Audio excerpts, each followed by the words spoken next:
Vamos falar então desse último momento na vida de Davi.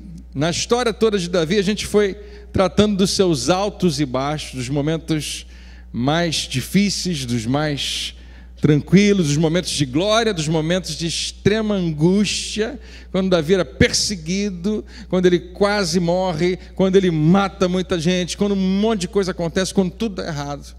Davi nos ensina que a vida é assim para muitos de nós.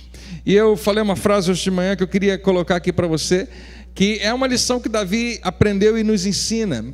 E essa lição é que a vida raramente acontece como nós esperamos que ela aconteça. Nós fazemos os nossos planos, nós temos as nossas expectativas, existem desejos que nós trazemos para nós mesmos. Quase sempre, nem sempre, que eu tenho a oportunidade de realizar um casamento, eu falo isso para os noivos, né, que os desejos que eles têm, todo mundo tem, é normal ter, não tem nada de errado. Eu tenho um desejo que a minha esposa seja assim, eu tenho um desejo que o meu marido seja assim, eu tenho um plano que a nossa família seja daquela maneira. E os anos se passam, eu já atendi várias e várias pessoas falando: pastor, as coisas aconteceram na minha vida e não era nada do que eu tinha planejado, não era nada do que eu esperava que fosse acontecer, não era, né, os planos que eu acreditei que Deus tinha para mim, nada disso aconteceu, não era a família que eu tinha idealizado. Por que essas coisas acontecem? Porque a vida raramente acontece como nós esperamos que ela aconteça.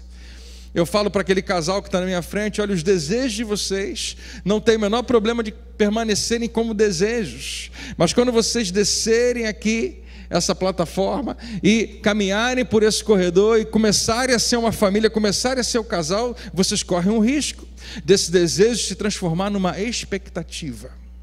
Eu tenho um desejo tão grande que ele se torna uma expectativa, e quando aquela minha expectativa não é alcançada, quando ela é frustrada, aquilo afeta completamente a minha vida.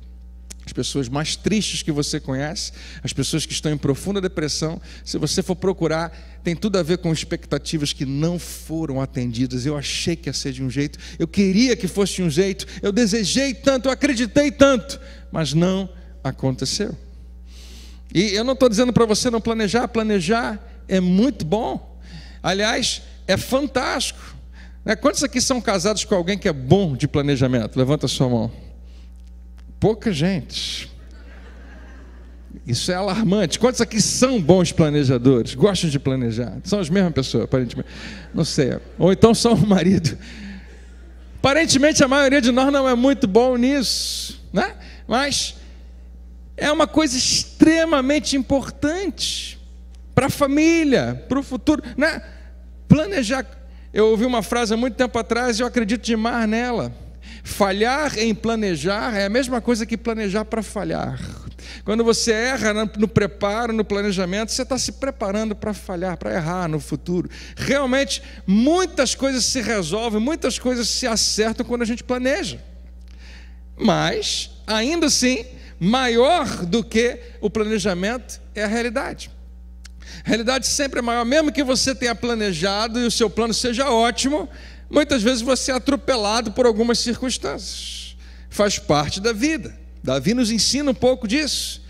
Os nossos planos às vezes são aqueles que eu mencionei para você. Nós idealizamos: a família vai ser assim, meu casamento vai ser assim, e nós vamos ter uma satisfação muito grande nessa área, naquela outra. Os meus filhos vão ser assim, eu tenho certeza que esse meu filho vai dar continuidade ao que eu comecei, ele vai assumir o negócio da família, ou essa minha filha vai ser desse jeito. A gente faz os nossos planos, mas a realidade muitas vezes vem, e sempre a realidade vence. E as coisas nem sempre acontecem como planejadas, por causa ou das decisões que nós tomamos, ou das decisões que outros tomaram, mas que afetam a nossa vida também. Às vezes você fez tudo certinho, mas alguém tomou uma decisão e acabou bagunçando um pouco a sua vida. E seja por um motivo ou por outro, seja por decisões que você tomou e depois você pensa: não era para ter feito isso, não era para ter tomado aquela decisão, não era para ter falado aquilo, não era para ter feito aquilo, mas agora já fiz, agora já era, eu vou ter que assumir as consequências. E agora a minha vida não é mais aquele sonho que eu tinha sonhado, não é mais aquele plano que eu tinha feito, as coisas agora vão ser diferentes. A realidade agora atropelou os meus sonhos. Todos nós, sem exceção, temos que lidar com isso em algum momento. E descobrir que alguns sonhos não vão se tornar realidade. É bom quando todos eles, ou quase todos, se tornam, mas eu e você sabemos, nem todos. Nem todos viveremos felizes para sempre. Nós temos os altos e baixos da nossa vida. Nem todos experimentarão essa realização de sonhos. Nem todos terão a alegria, de presenciar os momentos que tanto queriam presenciar na família. O casamento de uma filha que você queria levar até o altar, talvez não aconteça. Talvez você não consiga fazer isso. Talvez, pelo que a vida está mostrando, você nunca vai poder comprar aquele carrinho de bebê, porque não vai precisar dele. Talvez, seja ter filhos, seja casamento. Talvez o seu segundo casamento está começando a parecer muito com aquele primeiro casamento. Talvez você não consiga passar naquele concurso que você já tentou algumas vezes. Nem todos conseguem entrar na mesma faculdade dos sonhos. Eu estou falando de algo que eu e você entendemos, que a gente não fala muito sobre isso na igreja, não é muito popular tratar desse assunto, mas eu e você de segunda a sábado experimentamos isso. Experimentamos essa realidade. Ela vai se casar com ele ao invés de com você. Ele vai se casar com ela ao invés de com você. Parece que o dinheiro está sempre apertado. O emprego que você achava que era dos sonhos agora não parece tanto. Aquele seu novo empreendimento que tinha tudo para dar certo parece que não está decolando. Seus pais parece que não vão voltar a ficar juntos. Você não se casará com aquela pessoa que você sonhou. Tudo faz você acreditar que as coisas... Antes você pensava, eu achava que ia dar certo. Eu recebi uma palavra, eu recebi uma profecia, Deus me prometeu. Alguém já tinha me falado, eu achei que a vida ia ser desse jeito, essa era a minha expectativa. Afinal de contas eu fiz tudo certinho, Deus me deve isso. Eu nunca falhei em fazer o que Deus me mandou fazer, por que eu estou recebendo isso como recompensa? Por que Deus está realizando o sonho de todo mundo, menos os meus? Por que parece que Ele está atendendo os desejos dos outros e não os meus? Por que aparentemente, apesar de eu estar sendo honesto, não está valendo a pena? O que nós fazemos quando os nossos sonhos não se tornam realidade? O que nós fazemos quando a gente chega à conclusão que eles jamais se tornarão realidade? Na história do rei Davi, a gente tratou isso algumas semanas atrás, quando ele tinha seus 20 e poucos anos, 22 anos. A vida dele vira de cabeça para baixo. Deus havia feito promessas a ele, Deus havia dado um plano a ele, um projeto a ele, mas alguém do lado de fora, o rei Saul, maluco, louco, complica totalmente a vida de Davi, complica totalmente os planos que ele tinha feito, aparentemente está frustrando o que Deus queria que Davi experimentasse. E Saul entra numa perseguição implacável com Davi, e a gente falou sobre isso na segunda semana. Davi entra em pânico, Davi se desespera, Davi se descontrola, e o resultado é que muita gente morre por causa de uma atitude impensada. E Davi aprende algumas lições importantes. Mas os anos se passam, 22 anos depois, é onde a gente pega a nossa história hoje, onde a gente terminou na semana passada. Davi se torna finalmente o rei das 12 tribos de Israel. Ele se torna o rei em Hebrom de todas aquelas tribos. Com muita dificuldade as coisas aconteceram. E Davi agora está com os seus 50 e poucos anos. E Davi está num determinado momento da vida dele, algumas coisas acontecem, melhor dizendo, 22 anos depois que ele se torna rei, ele está com esses 50 e poucos anos. Davi se torna rei com 30 anos. Agora ele está com 52 aproximadamente. E a Bíblia nos conta que ele envia os seus soldados para a guerra, o que acontecia frequentemente. Parecia que tinha estações. Às vezes o inimigo simplesmente aparecia, acampava em algum lugar, e eu sabia, agora o meu povo está correndo grande risco, a gente tem que se preparar e não esperar os inimigos chegarem, nós avançamos contra eles. Era o que acontecia. E talvez, pelo motivo que você quiser imaginar, talvez apenas porque ele estava velho, porque 52 anos hoje não é velho. Não é. E que alguém diga amém, rápido. Obrigado. Não é. Mas naquela época era bem velho. Talvez uma boa parte dos dentes de Davi já tinha caído. Ele não cheirava muito bem, né?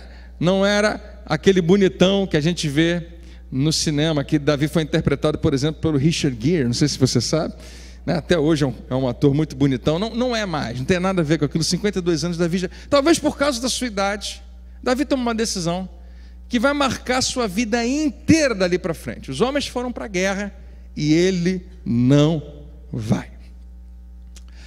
E deixa eu falar um minutinho com os homens que estão aqui. Quem é homem, diga amém. Gostei, falou igual homem. Homens, o que a gente vai ver hoje aqui, a gente vai acabar apontando para o que a gente sempre apontou nessas 4 semanas. Tudo se resume em confiar em Deus, tudo. Só que confiar em Deus, a gente não pode confundir com passividade. Eu estou esperando Deus fazer alguma coisa e eu não vou fazer nada. Não.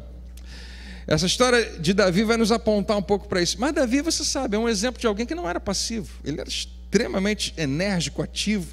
Ele estava o tempo todo fazendo alguma coisa. Nesse dia, todo mundo foi para a guerra. Ele ficou em casa. Essa é uma das histórias mais famosas de Davi. Acho que depois da derrota de Golias, talvez seja essa. Davi ficou em casa, no seu palácio, resolveu passear. Numa das suas varandas, que deviam ser muitas, ele olhou para o vilarejo, para a área que havia na sua frente lá, e ele viu o que ele não deveria ver. E ele caiu numa das armadilhas mais famosas que muitos homens caem. Ele viu uma mulher tomando banho. E ele olhou para aquela mulher e continuou olhando. Ele chamou algum dos seus servos, e perguntou: quem é aquela mulher? E o servo disse: aquela ali você sabe o nome dela? Batseba, esposa de Urias, o Hitita. E Davi mandou chamar ela, e a Bíblia diz que ele se deitou com ela. E talvez alguns historiadores vão dizer que isso não aconteceu apenas uma vez, mas foram algumas vezes. E a história bíblica continua dizendo que em algum momento ela manda uma carta para Davi dizendo: opa, você não vai acreditar, eu estou grávida. E Davi não se desespera imediatamente, mas ele tenta controlar a situação. Ele fala: deixa que eu vou resolver isso. E o marido dela, o marido de Batseba, chamado Urias, está guerreando por Davi numa das suas guerras. Ele é um homem excelente, um dos caras de maior caráter que você vai encontrar na Bíblia. Ele está na guerra lutando pelo seu rei, pelo seu reino, pela sua cidade. E o rei manda chamá-lo de volta. Ele não entende nada, mas ele volta, ele tem que obedecer ao rei. E quando ele volta, Davi faz aquele conversinha, né, no início, para não dizer onde ele quer chegar.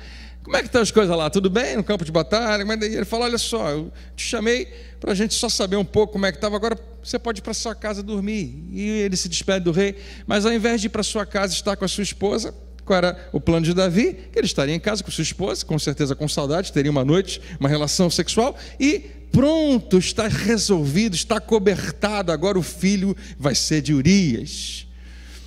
Mas o homem nem entra em casa, ele fica do lado de fora, ele fica com os outros servos. E alguém chega e fala para Davi: ele não foi para casa. E Davi fala: mas por que não foi? Não foi. E alguém pergunta: por que você não foi? Ele fala: eu não posso. Todos os meus companheiros de guerra estão lá, alguns morrendo na lama, outros feridos, mas estão lutando pelo reino. Quem sou eu para agora ter um tempo aqui com a minha família, com a minha esposa, sabendo que esses homens estão lá? Um homem bom, um homem de caráter. Davi fala: deixa ele mais uma noite, chama ele para sua casa, enche o homem de cachaça. Na época não tinha cachaça, mas alguma outra bebida, vinho, né? Deixa o cara bêbado, aponta para a porta dele e fala: vai para casa. E ele não vai. Vai para casa. Não vou. Vai para sua casa. Não. Deve ter sido assim. O cara estava bêbado de verdade. E ele fala: não posso ir para minha casa. E ele dá a mesma desculpa: eu não posso ter um tempo de alegria, de diversão, sabendo que lá os meus companheiros estão sofrendo. Esse é o cara com quem Davi está lidando. Davi fala: ok, então amanhã você vai voltar para a guerra.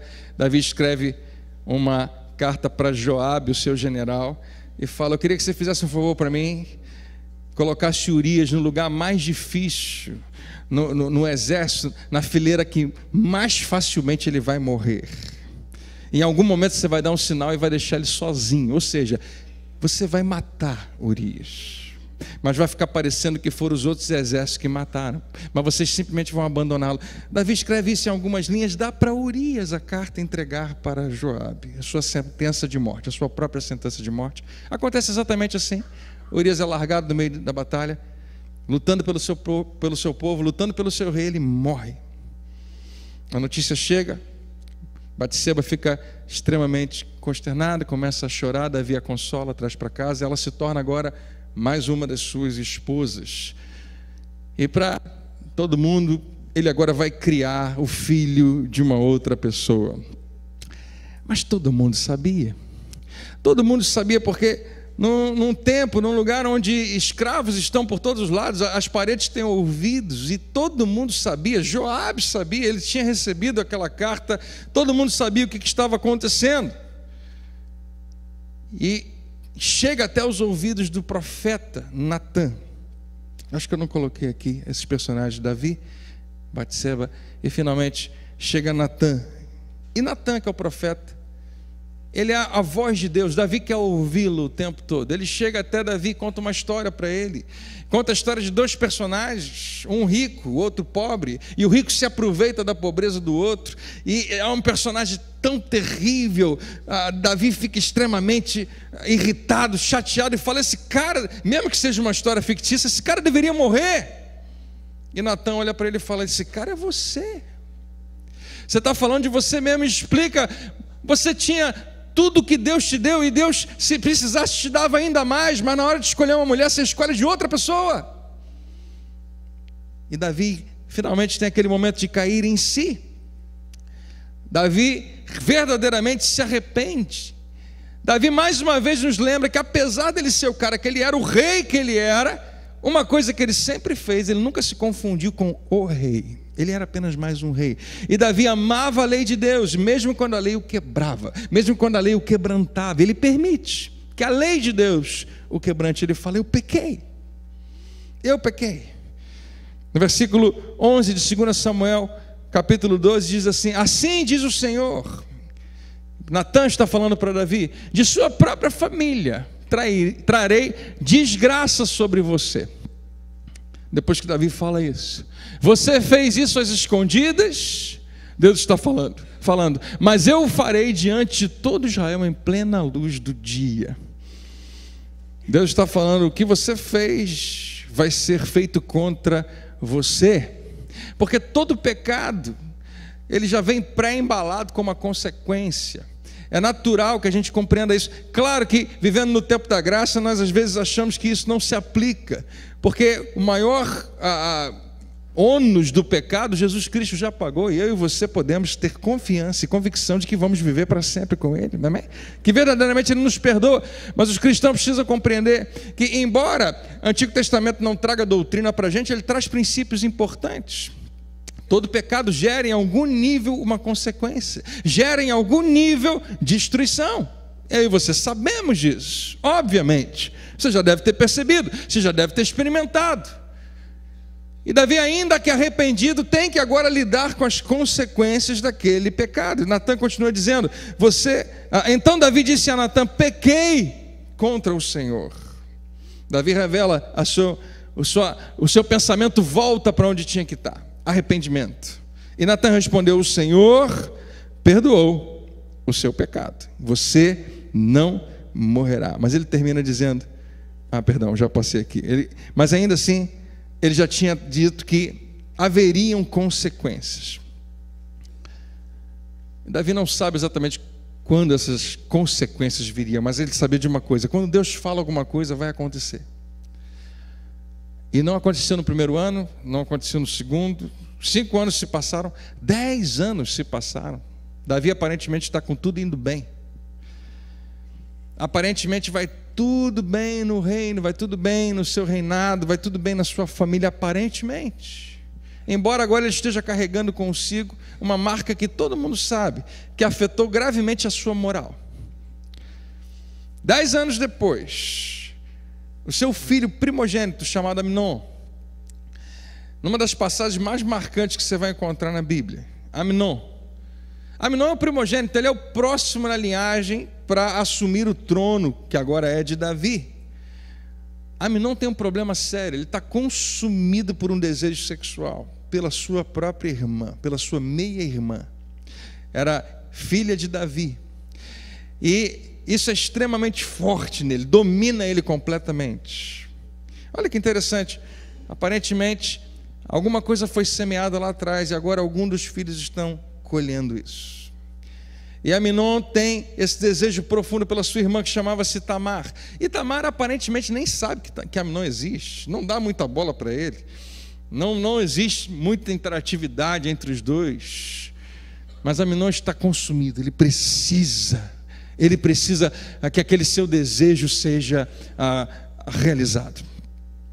E ele trama, e ele se faz de doente, ele se faz de alguém que está precisando ser visitado, e todos os seus irmãos e o rei ficam sabendo que ele está mal, ele está acamado, tudo mentira, tudo fingimento. Mas ele pergunta para o rei, para o seu pai: eu poderia convidar minha irmã Tamar para vir aqui e cozinhar alguma coisa para mim, porque ela vai me fazer muito bem estando aqui. Davi diz: ok, não tem problema, você pode fazer isso. Tamar vem preparada para fazer um bolo para ele, prepara o bolo, traz para ele na sua cama, que ele pede: vem aqui, traz aqui para mim, na minha cama. E ele começa agora a forçá-la, começa a tentar dissuadi-la a ter uma relação com ele. E ela diz: não, nunca, de jeito nenhum. Como é que eu poderia fazer algo assim? Ela fala no versículo 12, 2 Samuel 13, mas ela lhe disse: não, meu irmão, não me faça essa violência, não se faz uma coisa dessas em Israel, não cometa essa loucura. E Amnon responde, a Bíblia diz, mas Amnon não quis ouvir, diga, não quis ouvir, e sendo mais forte que ela, violentou-a. É um estupro que está acontecendo, uma violência sexual contra a sua própria irmã. E logo depois, esse versículo para mim é um dos mais fortes, ele mexe com as nossas entranhas. Logo depois, Amnon sentiu uma forte aversão por ela, mais forte do que a paixão que sentira. E ele diz a ela: levante-se e saia. E ela está em total desgraça. Ela sabe muito bem que naquelas circunstâncias ela jamais se casaria. Ela estava com a sua vida definida de uma maneira extremamente negativa. Ela iria carregar essa marca para o resto da sua vida. A filha do rei, virgem, a Bíblia fala. E agora, por causa de um desejo de alguém, por causa de uma violência que acontece, a vida dela está totalmente destruída. E aquilo chegou aos ouvidos do próprio rei Davi. E quando Davi ficou sabendo que o seu filho mais velho tinha violentado a sua irmã, a sua filha, Davi fica furioso. Você sabe o que Davi faz? Nada. Davi não faz absolutamente nada. Quem aparece em cena é Absalão, o irmão mais velho de Tamar, esse filho do pai da mesma mãe. E é quem vai tomar conta dela. Mas eu volto um minuto e pergunto: por que Davi não fez nada? Eu não sei dizer para você qual é a razão porque que Davi se tornou tão passivo, mas talvez seja porque Davi perdeu completamente a sua autoridade moral. Quem é ele agora para ensinar alguém alguma coisa sobre moral, sobre família, sobre o que interessa? A Bíblia não conta que se foi essa a sua motivação, mas não é a única vez da vida que ele para frente se torna passivo em relação à família. Muita coisa maluca acontece e ele não faz absolutamente nada. Quem faz é Absalão, o irmão mais velho de Tamar. Absalão possivelmente era o terceiro filho mais velho de Davi. Amnon era o mais velho, o segundo a gente não ouve falar, possivelmente já tinha morrido nesse momento. Então, entre Davi e Amnon, o próximo ao trono seria Absalão. Mas Absalão, nesse momento, só está questionando o seu pai. Por que o rei não fez nada? Ele mesmo, Absalão, não faz nada. Não faz nada. Apenas acolhe a sua irmã. Só que ele não faz nada por 2 anos. Quando 2 anos se passam, E todo mundo acha que aquele assunto está esquecido, todo mundo acha que aquele assunto morreu.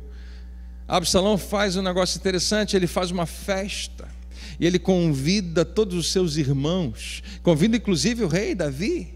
E Davi fala, não dá para eu ir, porque se eu for, você sabe, a minha comitiva é muito grande, vai ser um peso muito grande para você, eu já estou com muita coisa, eu não vou não, mas os seus irmãos podem ir, todos eles você pode convidar.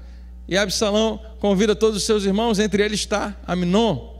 E lá, no meio da festa, todo mundo bebendo bastante, eles dão bastante bebida para Amnon também, deixa ele bem bêbado, e quando ele está completamente entregue àquilo, Absalão dá uma ordem, e os seus homens entram naquela sala de jantar e matam de maneira cruel Amnon. Amnon é morto ali na frente de todos os seus irmãos, que ficam desesperados e fogem, cada um para o seu lado. Absalão sabe que agora a sua vida está em risco, ele também foge para o norte, para onde a gente vai chamar da Síria, nos dias de hoje. E Davi fica sabendo do que aconteceu. O seu filho querido, cara, Absalão, você vai descobrir isso daqui a pouco, era o seu filho predileto, matou o seu irmão mais velho, Amnon. Davi fica furioso, mas mais uma vez ele não faz nada. Os anos se passam, mais 3 anos aproximadamente, Davi convida Absalão de volta a Jerusalém. Chega, filho, você já está muito tempo longe, pode voltar. Quando Absalão volta, sabe que a paz está acontecendo, ele não está preocupado, mas uma coisa estranha acontece. Embora Davi tenha convidado Absalão para voltar, ele não quer ter nenhum contato com ele, não querem se encontrar, não querem conversar. Davi se recusa a ver o seu próprio filho. E Absalão tenta, vez após vez, eu quero conversar com o rei, eu quero falar com o rei, eu quero falar com meu pai, como é que eu faço? E ele tenta chamar a atenção e ele não consegue. 2 anos, Absalão não aguenta mais.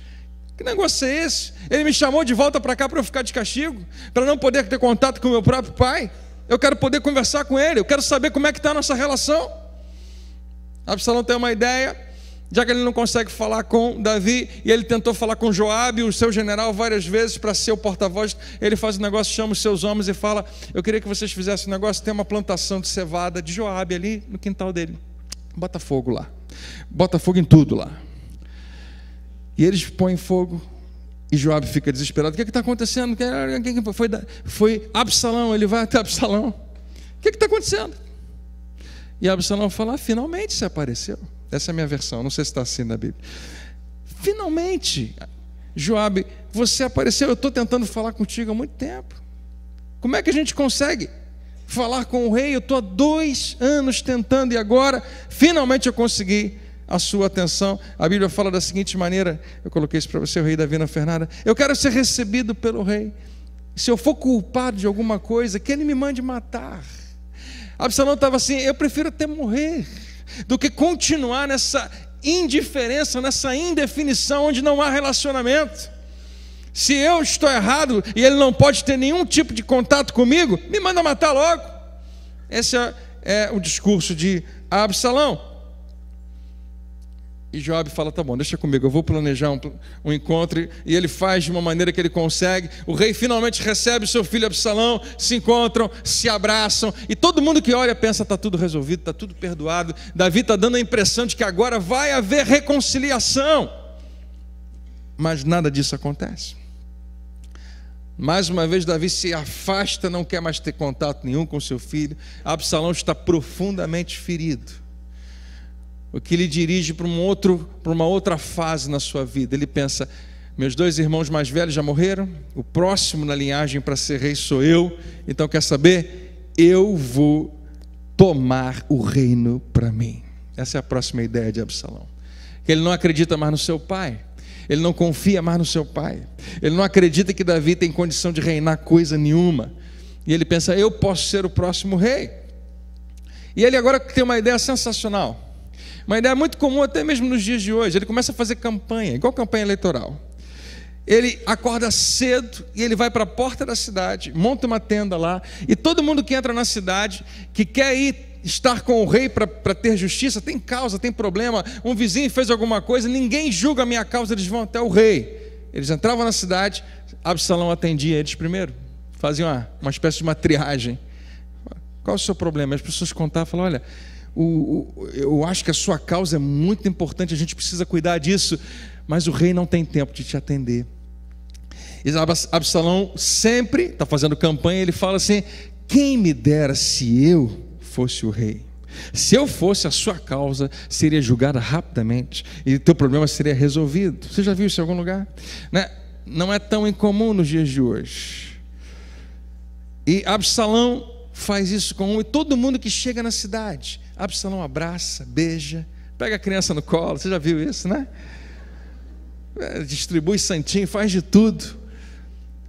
Absalão está fazendo ali a sua campanha. E a Bíblia diz que aquelas pessoas, aquele povo todo começa a ter uma facilidade. Esse cara está com a gente, ele tem contato com a gente consegue falar com ele nos ouve, ele resolve problemas para a gente. A Bíblia fala que o coração do povo agora está com Absalão. Ele está conquistando pessoas, uma de cada vez. A expressão que você vai encontrar é essa: Absalão rouba o coração das pessoas. Ele não é o rei, mas ele começa a ser considerado como tal. E ele está se planejando 4 anos depois do último acontecido. 4 anos depois, Absalão coloca o seu plano em ação. 2 Samuel, capítulo 15, diz assim no versículo 10: Absalão enviou secretamente mensageiros a todas as tribos de Israel. Ele já estava bem organizado, tinha bastante gente com ele. Ele manda mensageiro a todas as tribos dizendo: assim que vocês ouvirem os sons das trombetas, digam: Absalão é rei em Hebrom. Absalão é rei. Então as trombetas vão tocar em algum momento, todo mundo tem que gritar, todo mundo tem que falar, combinado, todo mundo entendeu, espalha, deixa todo mundo saber, é isso que você tem que gritar: Absalão é o rei. Naquela época não tinha jornal, não tinha nenhuma maneira de disseminar uma informação que fosse oficial. Quando alguém gritava Absalão é o rei, era natural que as pessoas acreditassem, alguma coisa aconteceu, Davi deve ter morrido, ou então finalmente Davi resolveu sair do caminho e deixar o seu filho. E o povo, como agora estava apaixonado por Absalão, quando começaram a gritar que ele era o rei, eles ficaram extremamente felizes, porque era de encontro às vontades, os quereres do povo. Eles se alegraram com aquilo, e exatamente isso aconteceu. As trombetas tocaram, todo mundo gritou, e Absalão agora é considerado, mesmo sem ser, considerado o rei de Israel. 16 anos depois daquela noite com Batseba, daquela tarde. Porque esse é aquele momento onde eu e você pensamos assim: por que tudo isso está acontecendo comigo? Talvez Davi pensasse: por que uma coisa atrás da outra e chegou nesse nível? Talvez ele fosse remetido àquela tarde, uma escolha que eu fiz, uma decisão que eu tomei. 16 anos depois, o mundo de Davi está de cabeça para baixo. Uma das suas filhas foi estuprada pelo próprio irmão. Seu filho primogênito é assassinado pelo seu filho favorito, que agora está instigando uma guerra civil que ameaça tudo que ele, Davi, tinha construído até agora. E veja o que acontece: o mensageiro chega a Davi e diz: os israelitas estão com Absalão. Na versão do Almeida, revista atualizada, diz assim: o coração de cada um em Israel segue Absalão. Absalão conquistou o coração do povo. Populista, como ele é bom nisso. E a resposta de Davi é interessante. Davi não aparece tão surpreso assim. Parece que de alguma maneira ele já imaginava que isso poderia acontecer. Então Davi disse aos conselheiros que estavam com ele em Jerusalém: vamos fugir, caso contrário não escaparemos de Absalão. Davi já está preparado para isso, aparentemente. Ele não pensa assim: então vamos ter que entrar numa guerra, vai acontecer uma guerra civil, nós vamos ter que enfrentar, não vamos deixar, não, vamos fugir, porque nós não vamos escapar de Absalão. Se não partirmos imediatamente, quando eu li isso, eu fiquei pensando: meu Deus, é isso mesmo? Era tão fácil assim, alguém gritou que ele era rei, agora Davi está indo embora. Não, Davi sabia muito bem que é isso que ele está falando aqui: ele nos alcançará e causará a nossa ruína e matará o povo à espada. Claro que Davi sabia que nesse momento Absalão estava organizado com os seus exércitos, e não estava poupando a vida de ninguém. Se ele entrasse em Israel e o povo de alguma maneira resistisse, ele ia entender que o povo estava com Davi e ia matar todo mundo. E Davi abandona o trono para salvar a sua cidade. E mais uma vez, Davi é um fugitivo. Mas ele não tem mais 22 anos quando ele era fugitivo de Saul. Agora ele tem 61 anos. Não é o que ele tinha sonhado para a vida dele. Não é o que ele tinha planejado para a vida dele. Não era a expectativa que ele tinha. Não era como ele achou que iria viver essa fase da sua vida. Talvez, os últimos anos da sua vida. Realmente Davi não vai durar muito mais anos aqui. Mas é aqui que a história de Davi mais uma vez se parece com a nossa. Porque a gente tem momentos que isso acontece com a gente. Onde nós estamos arrasados, decepcionados, chateados, irados, irritados, procurando alguém para botar a culpa por causa de algo que aconteceu, por causa de uma crise que aconteceu, por causa de um problema em casa, na família, no casamento, no trabalho, ou por causa de uma enfermidade, seja o que for. A gente não entende por que isso está acontecendo comigo. E surgem as perguntas: onde é que está Deus diante do que eu estou vivendo? Por quê? Você já deve ter feito essa pergunta. Por que isso está acontecendo? Por que isso está acontecendo comigo? Será que vale a pena? Será que valeu a pena servir a Deus? Será que vale a pena achar que eu preciso ter uma vida espiritual? Será que vale a pena servir a Deus? Será que vale a pena esperar nele? Será que vale a pena realmente andar certo? Porque eu achei que ia funcionar. Aonde que dá Deus? Eu não entendo. Eu me entrego de corpo e alma para alguém, para quê? Aí vem isso e me acontece. Eu espero, eu resolvo esperar, para quê?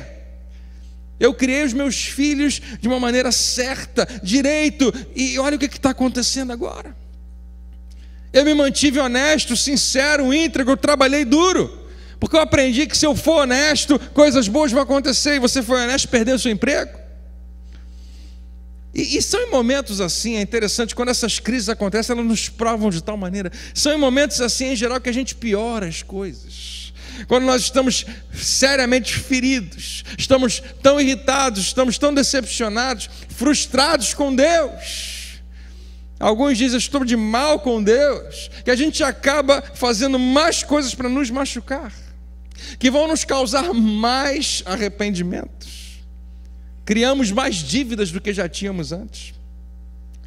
Pegamos tudo que está ao nosso alcance para aliviar a nossa dor, mas a gente só consegue criar mais dor. Eu preciso aliviar a minha dor com analgésicos, com álcool, com todo tipo de droga, com uma vida desregrada, sexualmente ilícita, com prazeres, com o que quer que seja. Eu preciso que a minha dor seja aliviada. E eu só consigo criar mais dor. A primeira vez que Davi fugiu do reino de Israel, ele lembra muito bem que ele quis resolver as coisas do jeito dele. E ele sabe que não funcionou. Agora ele é um homem diferente. E o que Davi vai nos ensinar no final dessa história é a lição que eu queria que você levasse para casa. E não é uma lição fácil, mas ainda assim é a que ele deixa para a gente. Davi é um homem diferente nesse momento. Ele tem um pensamento completamente diferente. Você percebe na postura dele. E essa é a lição dessa fase na vida de Davi. 2 Samuel 15, verso 23. Davi diz: nós vamos embora, nós vamos fugir, vamos sair da cidade, porque Absalão está chegando para tomá-la, e vamos ser rápidos, que senão alguém vai morrer. E a Bíblia fala que ele se prepara, sai todo mundo que tinha alguma coisa a ver com Davi, ou que quisesse permanecer com Davi, segue Davi, sei lá para onde, nem ele sabe para onde está indo. A Bíblia fala: todo o povo do lugar chorava em alta voz enquanto o exército passava. O rei atravessou o vale de Cedron e todo o povo foi com ele em direção ao deserto. Zadok também estava lá e com ele todos os levitas, e olha essa parte, que carregavam a arca da aliança de Deus. Se você só lê isso rapidamente, você acaba passando por aqui e não percebe a grandeza disso. A arca da aliança era a representação da presença de Deus. A arca, quando era levada nas guerras, o povo sempre vencia. Algumas pessoas achavam que a arca era como se fosse um amuleto da sorte. Quem tiver com ela vai ganhar, vai se dar bem. Mas ela representava a presença do próprio Deus. Carregar a arca para fora da cidade e levar com eles significava o seguinte: todo mundo estava vendo, Davi está com Deus, está levando Deus com ele, e nós vamos ficar sem Deus. Deus está indo embora. O povo todo que estava indo com Davi pensava, pelo menos Deus está do nosso lado. O rei Davi está vindo, mas Deus está conosco. Mas quando Davi vê que a arca está saindo, ele percebe que ele está correndo o risco de mais uma vez ser o manipulador daquela história toda. Ele percebe que ele pode estar querendo tomar esse lugar de Deus, e ele faz algo que a gente não entende. No versículo 24 diz: então o rei disse a Zadok: leve a arca de Deus de volta para a cidade. Eu garanto a você, quem estava perto e ouviu, gemeu nessa hora. Eu não acredito, não acredito. A coisa já está ruim para a gente. Esse era o nosso único consolo. E agora você está mandar a arca de volta. Por que, Davi? Diante de tudo que está acontecendo, você não fez nada de errado e agora você vai deixar isso acontecer. Davi sabe muito bem quem ele é, ele sabe muito bem quem Deus é. E olha como ele responde a qualquer tipo de pergunta que viria depois. Ele manda a arca de volta, ele fala: se o Senhor, e aqui que eu queria que você guardasse, se o Senhor mostrar benevolência a mim, Ele me trará de volta e me deixará ver a arca e o lugar onde ela deve permanecer. Mais uma vez Davi está dizendo: não é a minha vontade, não é do meu jeito, não é no meu tempo. Se o Senhor achar graça, algumas versões vão dizer encontrar graça em mim, ou se eu tiver o favor do Senhor, Ele me trará de volta e eu vou ver a arca de novo no lugar onde ela tem que ficar. E veja como é que ele assina isso. Mas se ele disser que já não sou do seu agrado, ok, aqui estou. Davi, no final da sua vida, revela a integridade que todo homem deveria ter de assumir a responsabilidade pelos seus próprios atos. Eu estou errado, eu sempre estive, eu preciso da graça de Deus, eu sempre precisei. Se Deus achar que eu não sou digno, se Ele não se agradar de mim, aqui estou. E ele termina assinando da seguinte maneira: faça Ele comigo o que for de sua vontade. A tua vontade e não a minha. O que me interessa não é a minha vontade, Deus, é a tua vontade. Eu tentei fazer a minha vontade, eu sempre tentei, nunca deu certo, nunca funcionou. Então eu quero me render à tua vontade. Eu não vou manipular e pegar a arca e levá-la comigo. Eu não vou levar Deus para onde eu quiser que Ele vá comigo. Ele é que vai decidir se eu vou ou se eu fico, e se eu volto ou não. Davi, em algum momento da sua vida, aprende que a vida deveria ser assim, e ele deixa Deus tomar as decisões na vida dele. Quanto que isso é real para mim e para você hoje? Quantas vezes eu e você assumimos essa posição e nós é que tomamos as decisões? Não é a minha vontade, e precisa ser a dele. Davi perdeu tudo que ele tinha, mas ele não perdeu a sua confiança em Deus. Isso é a lição que a gente carrega hoje para casa. Davi perdeu tudo o que ele possuía, todo o seu status, toda a sua riqueza, tudo que ele tinha para governar, ele perdeu. Mas uma coisa ele não perdeu a sua fé, a sua confiança de que Deus estava no controle da sua vida. E se alguma coisa fosse mudar, não seria por causa do seu próprio esforço, da sua própria inteligência, da sua própria estratégia militar, do seu próprio conhecimento, dos seus contatos, das suas conexões, seria porque Deus quer que aconteça. Em outras palavras, eu coloquei assim: Davi escolheu não abandonar a Deus quando parecia que Deus tinha escolhido abandoná-lo. Porque há momentos que parece que Deus foi embora, há momentos que parece que Ele não está mais com a gente. Davi vai nos ensinar rapidamente que é um engano. Deus nunca nos abandona, mas muitas vezes parece. Davi escolheu não abandonar a Deus quando parecia que Deus tinha escolhido abandoná-lo. Não, eu não vou entrar em guerra contra o meu próprio filho. E eu não vou colocar a cidade em risco. Eu não quero que mais ninguém morra por minha causa. Porque não é sobre mim. Eu não sou a pessoa mais importante do mundo. Deus me colocou num lugar. E se Deus escolher, Ele vai me reposicionar. Ou então vai me substituir. Mas eu não vou ser o Deus da minha vida. Ele é Deus. Enquanto isso, Absalão toma a cidade, sem nenhuma resistência. Mas para Absalão não está legal o negócio, porque não adianta nada eu conquistar a cidade, conquistar a nação e não ter conquistado e capturado o rei. Eu vou continuar sempre preocupado. Sempre existe a possibilidade dele voltar, porque legitimamente ele ainda é o rei, ele está vivo. Eu só posso me tornar rei quando ele morrer, então ele precisa morrer. E é nesse momento que entra esse segundo personagem, Aitofel. Sabe quem é Aitofel? Possivelmente, alguns dizem que Aitofel era avô de Batseba. Ele era um conselheiro do rei Davi.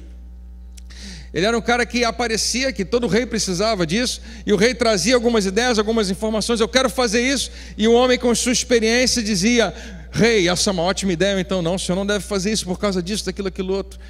Todo rei inteligente sabe que ele precisa de conselheiros. Aitofel era um conselheiro do rei.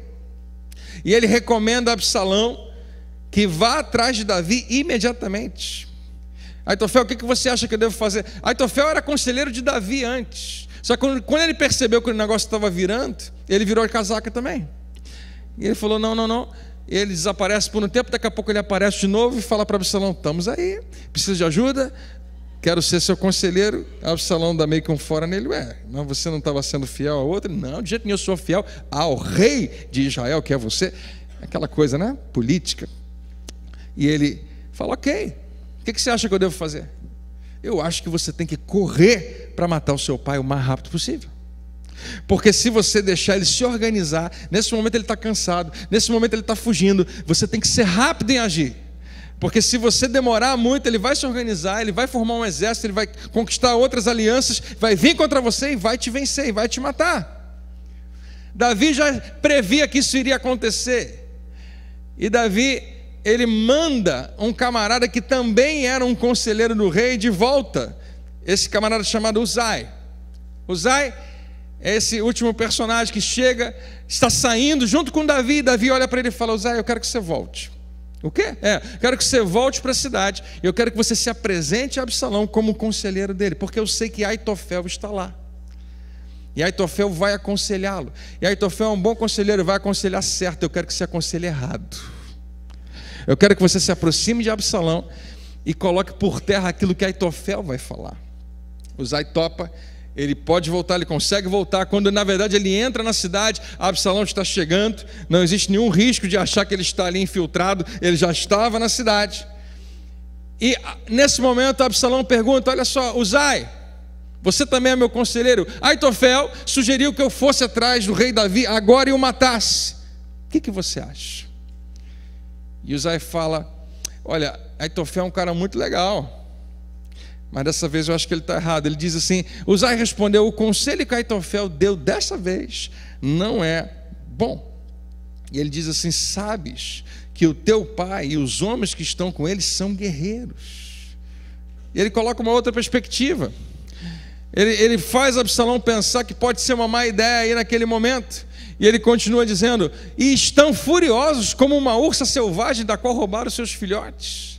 Que a gente nem sabe o que é isso. É uma figura de linguagem. Era uma figura de linguagem que eles estavam acostumados. Eles já tinham feito isso antes, já tinham caçado ursos. E quando a ursa, a mamãe ursa, era separada dos seus filhotes, a coisa ficava feia.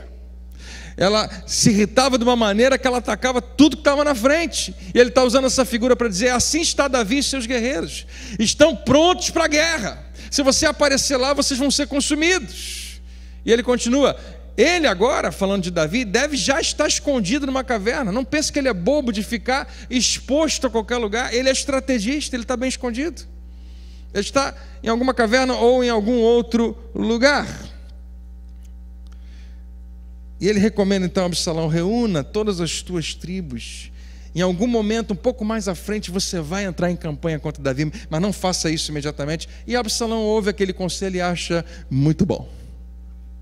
Então o que Davi queria finalmente começou a acontecer. Sabe o que acontece com Aitofel? Aitofel sabe que Absalão aceitou aquele conselho de Uzai, e ele sabe que agora a morte está iminente, o perigo está por acontecer, tem mais experiência.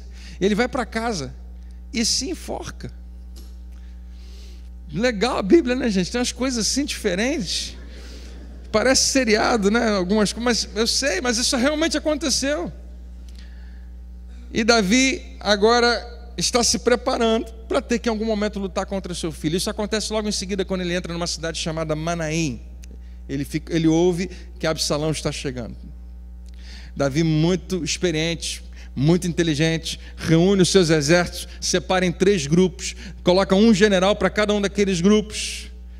E Davi sabe que não tem mais opção, ele vai ter que lutar contra o seu próprio filho. Ele reluta em relação a isso, ele não queria que isso acontecesse, mas agora vai ter que acontecer. 3 tropas, 3 comandantes, e Davi reúne os generais e dá algumas instruções muito importantes. E essa é a mais importante de todas.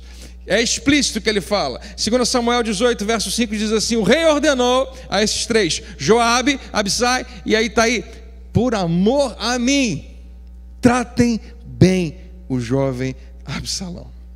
O cara que está tentando tirar você do trono? É. O cara que está vindo contra você para te matar? É. Meu filho, eu sei que a gente está em guerra, eu sei que vocês vão matar muita gente vai morrer, mas se vocês se encontrarem com ele, eu queria muito que vocês fossem cuidadosos, tragam ele com vida, se assim for possível. E a Bíblia fala que todo o exército ouviu quando o rei deu essa ordem sobre Absalão, a cada um dos comandantes. Todo mundo sabia, se nós encontrarmos com Absalão, não é para matar.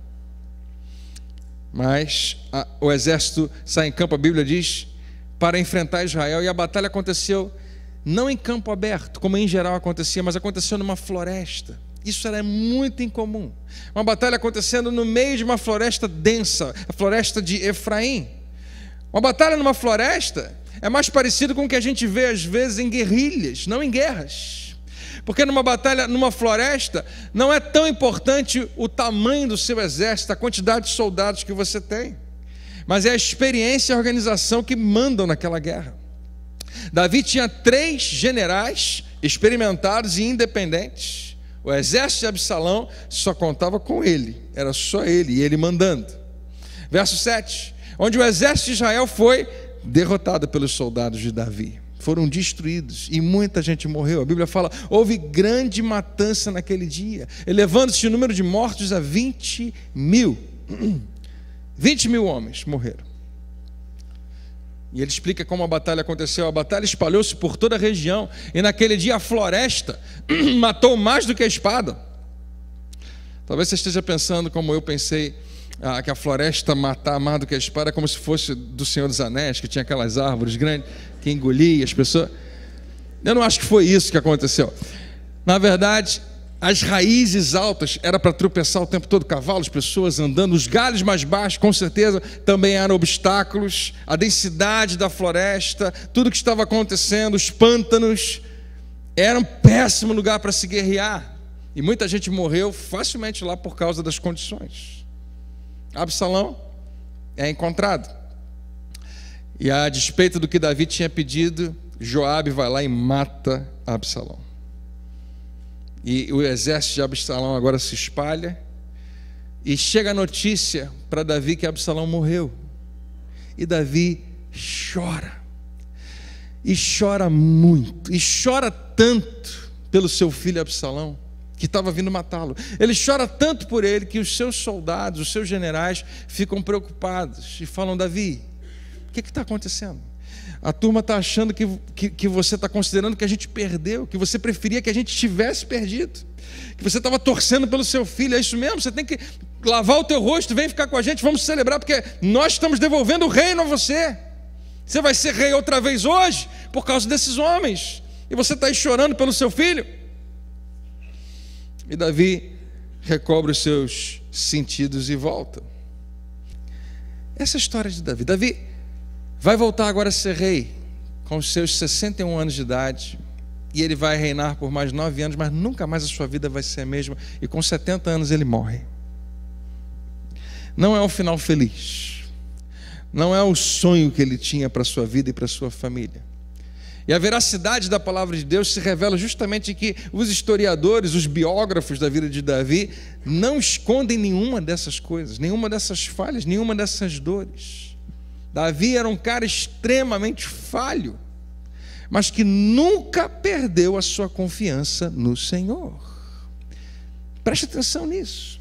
Esse final, que é um pouco triste na vida de Davi, nos lembra de algo que é incrivelmente importante, especialmente quando é o seu sonho que não se torna a realidade.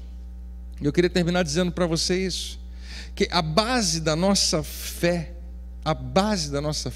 não pode ser uma oração que foi respondida. Porque foi respondida, então ali está a base da minha fé. Finais felizes, viveram felizes para sempre, não pode ser a base da nossa fé. É um erro estabelecer a nossa fé em Deus em torno do cumprimento dos nossos sonhos, dos nossos desejos, ou mesmo das respostas às nossas orações. Ouça o que eu vou te falar agora: sonhos que não se tornam realidade, orações que não são respondidas, não querem dizer nada sobre a fidelidade e o agir de Deus. Só a minha experiência com Deus não revela qual é a vontade de Deus. De todos os personagens bíblicos, talvez Davi vai ser quem mais rapidamente vai nos lembrar disso.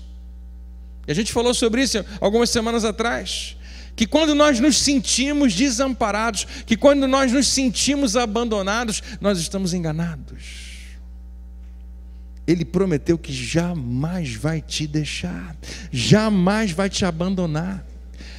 Mesmo que a sua percepção, que a sua experiência não seja mais positiva, não seja o sonho realizado, mesmo ali Ele está com você. Mesmo quando você faz as escolhas erradas, mesmo quando você olha para Batseba, mesmo quando você deseja Tamar, mesmo quando você mata Amnon, mesmo quando você faz alguma intriga contra alguém da família, seja o que for, você entende o que eu estou dizendo? Mesmo quando você está nessa, Ele está ali com você. Ele promete estar contigo. E é uma ótima ideia nós nos juntarmos hoje a Davi, você e quem estiver perto de você, e declarar o que ele diz: que não sou eu, não é a minha vontade. Se o Senhor quiser, se o Senhor mostrar benevolência a mim, Ele me trará de volta, Ele me reposicionará, Ele restaurará essa situação, Ele mudará, Ele intervirá, Ele fará. Mas Ele diz: faça Ele comigo o que for da sua vontade. Diga comigo: não a minha, mas a vontade de Deus. Se você tiver coragem, eu vou falar uma frase, você pode repetir depois: eu posso perder tudo, mas não vou perder minha confiança em Deus. Se você tem coragem, diga: eu posso perder tudo, mas não vou perder minha confiança em Deus. Em outras palavras, eu escolho não o abandonar, mesmo quando às vezes parece que Ele escolheu me abandonar. Às vezes a gente tem esse sentimento. Davi deixa isso registrado no seu diário, que se torna salmo para mim e para você. Ele fala: em Ti confio, ó meu Deus, a minha esperança está em Ti o tempo todo. Aleluia, glória a Deus. Nós não temos controle sobre as circunstâncias. Davi nos ensina muito bem isso. Ele tenta controlar os resultados e nunca dá certo. Nós não temos esse controle. Nós precisamos nos render à vontade de Deus. Isso me remete a alguns personagens na palavra de Deus que me chamam a atenção. Sadraque, Mesaque e Abednego, você conhece a história deles? Eles são confrontados: se vocês não obedecerem à voz do rei Nabucodonosor, que é o inimigo, e por isso vocês vão estar desobedecendo a Deus, vocês vão morrer. Sabe o que Sadraque, Mesaque e Abednego não fazem? Eles falam: não, a gente aguenta, e pula na fornalha. Não. Daniel, para você parar de orar, se você orar mais uma vez, vai ser morto na cova dos leões. Eu consigo, eu me garanto. Ele se joga na cova? Não. O diabo chega para Jesus e fala assim: você quer saber um negócio? Se você se jogar daqui de cima, de um lugar bem alto, Você vai vencer a morte hoje. Você se joga e ninguém, todo mundo sabe, está escrito que os anjos não vão deixar você morrer. O que tem nesses personagens que chama a nossa atenção? Jesus sabe muito bem, ele deixa bem claro: não tentarás o Senhor teu Deus. Eu não vou tentar manipular a vontade de Deus a meu favor. Eu não vou obrigá-lo a fazer o que eu quero, o que eu desejo que ele faça. Não confunda, Deus, ele ama quando você é ousado na sua fé. Mas essa fé só funciona se você for humilde, se você se dobrar diante do que ele já falou para você. E é o que eu queria hoje, pela graça de Deus, plantar no seu coração. Você não tem, eu também não, como controlar tudo que vai acontecer. O controle que talvez você tenha, e nem sempre ele é muito fácil, é de saber como é que você vai reagir. E a vida é isso. É muito mais reagir e responder ao que acontece do que fazer acontecer. A gente nem sempre consegue. Davi está me dizendo, a palavra de Deus está me dizendo, o Espírito Santo está nos dizendo, que quando você percebe que sonhos que tanto você queria, aparentemente não vão se realizar. Eu não estou dizendo que não vão. Deus é tão tremendo, Ele faz coisas tão grandes. Mas é hora de chegar e dizer: Senhor, não a minha vontade, mas a Tua vontade. O Senhor é poderoso para fazer muito mais do que eu achava que o Senhor pode fazer. Amém? Você recebe isso hoje? Vamos ficar de pé? Vamos orar.